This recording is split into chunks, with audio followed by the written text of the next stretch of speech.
பிப்ரவரி 15 பிற்பகல் 12:43 மணிக்கு 5 முக்கிய கிரக சேர்க்கைகள் உருவாகிறது. சனி புதன் கேந்திர திஷ்டி யோகம், பஞ்சகிரகி யோகம், செவ்வாய் சந்திரன் சேர்ந்து சந்திர மங்கள யோகம், அதோடு மகா பாக்ய யோகம். இந்த சக்தி வாய்ந்த யோகங்களால் வாழ்க்கையில் நீங்கள் எதிர்பாராத பெரிய திருப்பம், காணாத உச்சம் உங்களை தேடி வரும். இந்த ராசிகளில் உங்களுடையதும் இருந்தால் கமெண்டில் ஓம் முருகா என்று பதிவு செய்து சேனலை சப்ஸ்கிரைப் செய்ய மறக்காதீங்க.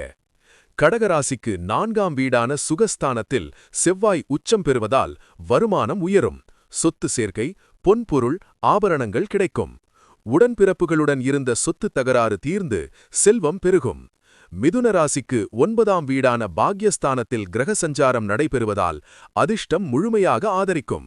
தடைப்பட்ட காரியங்கள் தானாக முடிவுக்கு வரும். தந்தை வழி சொத்து அல்லது ஆதாயம் கிடைக்கும்.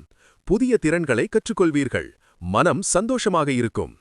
கன்னிராசிக்கு 6ஆம் வீடான ருண, ரோக, சத்ருஸ்தானத்தில் மாற்றங்கள் வந்தாலும் அது உங்களுக்கு ராஜயோகமாக மாறும். எதிராக செயல்பட்டவர்கள் தாமாக விலகுவார்கள். நீதிமன்ற வழக்குகளில் சாதகமான தீர்ப்பு கிடைக்கும்.